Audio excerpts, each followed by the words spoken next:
Jo mani nēģeri. Es esmu nopircis jaunu televizoru, neticami, es zinu. Maziņš CRT.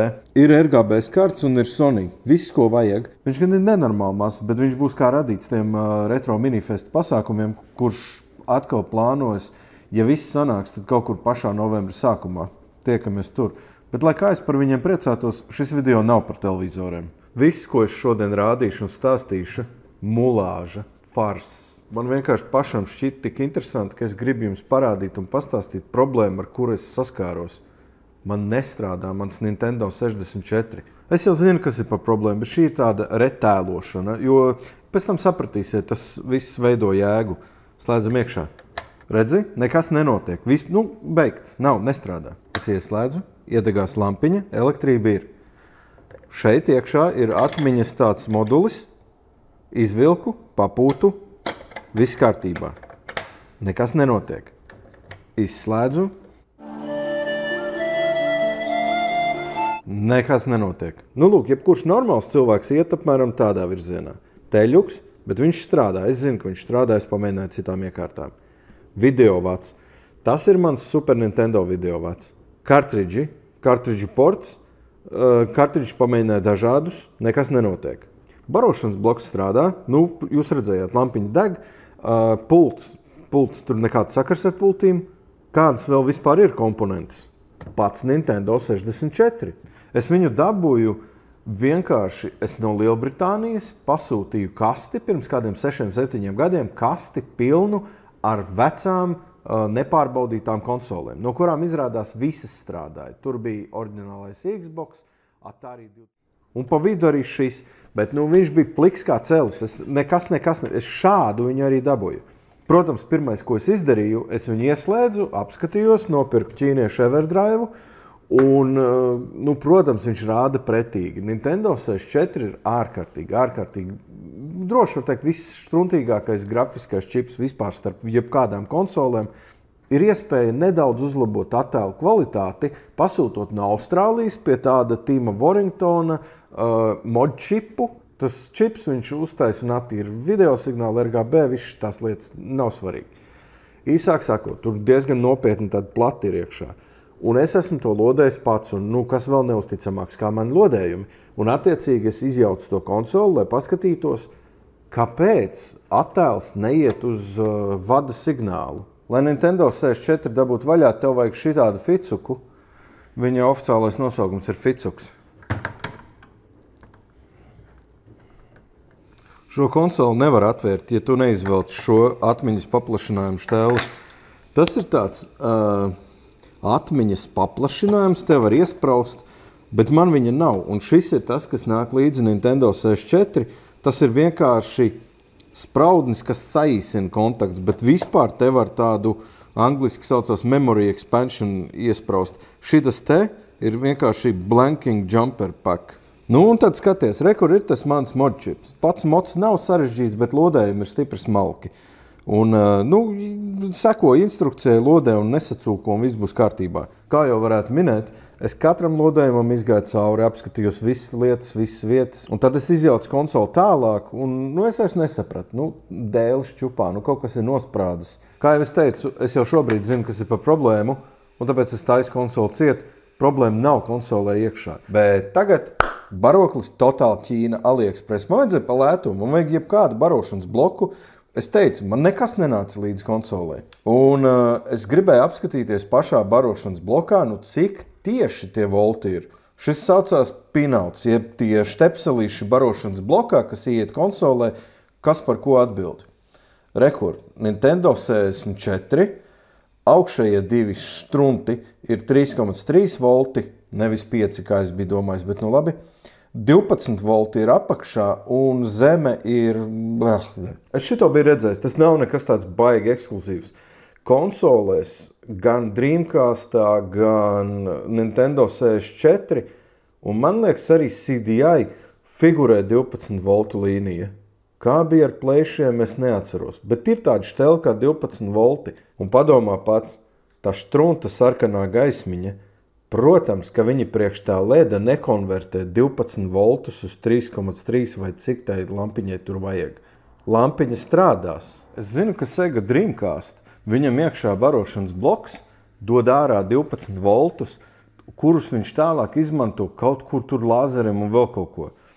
Ko šis dara ar 12 voltiem? Izrādās pilnīgi neko. Viņam barošanas bloks dod ārā 3,3 voltus un tos 12, ko šis dod ārā, viņš konvertē uz 5 voltiem sprieguma regulētājs. Jautājums, kāpēc sprieguma regulētājs nav jau šeit iekšā, es nezinu. Es pieļauju, varbūt dēļ karstuma. Kāda vēlna pēc ir jau baroklī 3,3 volti, ar ko barot vienkārši lampiņas, kas neko nenozīmē. Es nezinu, es neesmu inženieris, es neesmu elektroniķis, nav nejausmas. Protams, tas bija absolūts minējums, un pirmais, ko es darīju, velku ārā uzticamo multimetru. Multimetrs ir superīgs tēli, nevajag dzīvot bez multimetra. Kā pagriezt, lai cienījamā žūrija var redzēt. Tā, tagad viņš ir iesprausts un dzīvs. Hirjās, 3,26 elektronikas pasaulē tas ir pietiekoši. Tas ir 3,3. Precīzāk nevajag. Skatāmies apakšā, kur jābūt tiem 12 tagad. 0,01. Kaut ko skaties. 9, 7. Kas notiek? Ko viņš dara? Kāpēc ir šādi? Protams, es darīju to, ko darīt jebkurš, kas nav pilnīgs dārzenis. Es vienkārši aizgāju uz eBayu un pasūtīju oriģinālo barokli no Vācijas. Tas oriģinālais baroklis, viņš no sākuma neatnāca, viņš aizgāja apakaļ uz Vāciju. Es no Vācijas gaidīju barokli 2 mēnešus. Idiotisks projekts. Bet par cik es neesmu tāds totālākais Nintendo 64 fans, es varēju pagaidīt. Bet patiesībā kaitina mājās, ja tev ir konsole, kura nestrādā. Tu gribi, lai tev lietas strādā, vai arī viņas jāmet ārā. Šis AliExpress barošanas bloks maksāja, man liekas, kaut kas pie 10 eiro, un viņš man nokalpoja. Es izgāju ķirbī spēli, tad es bišķi, viņš ir tāda gameplaya laika, viņš ir spēlējis varbūt 10 stundas, bet viņš ir pēc tam 3 gadus vienkārši stāvējis plauktā. Šis te, savukārt, ir oriģinālais barošanas bloks no Nintendo 64. Rekur var redzēt Nintendo logo. Ķīnietim logo laukums ir, bet burtiņi tur nav. Šis neoriģinālais barošanas bloks, kā jau jūs varat minēt, ir baigi aizdomīgi viegls. Es nelikšu vadu virsū, tāpēc, ka oriģinālajiem vads ir daudz smagāks un garāks. Es uzlikšu tikai pašu barokli. Šis ir oriģinālais. 217 grami. Ķīnas brīnums.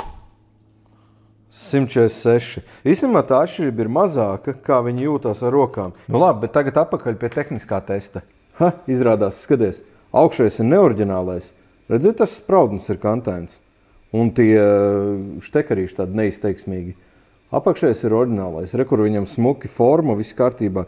Viņš arī konsolē labāk dar iekšā. Jā, un laikam nevar redzēt, bet rekur viss tā schēma ir uzzīmēta.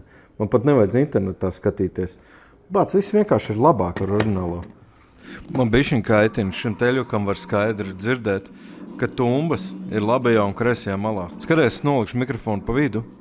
Es nezinu, vai jūs to jūtat, bet skaņa nenāk no ekrāna uz tevi. Kas par beibeni? Kas ir braukt? Kā ir braukt? Kā brauc uz priekšu? Kamera pārslēdz. Bremzi. Welcome. One player, single race.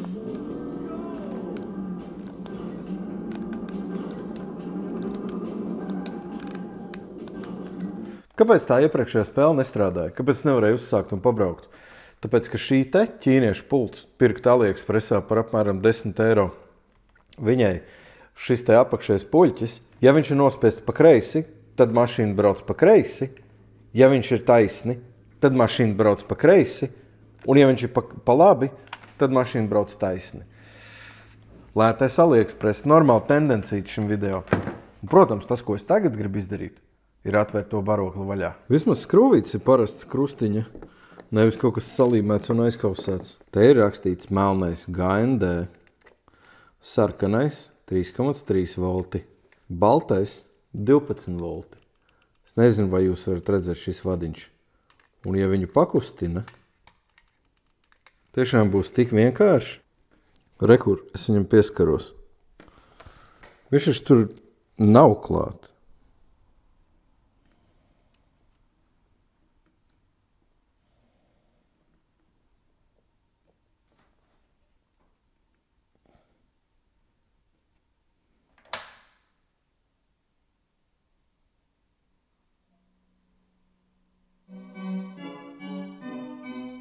Un pasties, man pirmkārt tagad ir 2 barokļi, otrkārt šī videos laikā es zināju, ar ko viņš beigsies. Es zināju, ka ir problēma barošanas blokā, jo es biju pārbaudījis un jaunais strādā. Tā tiešām bija problēma, jo tas tā arī izskatījās.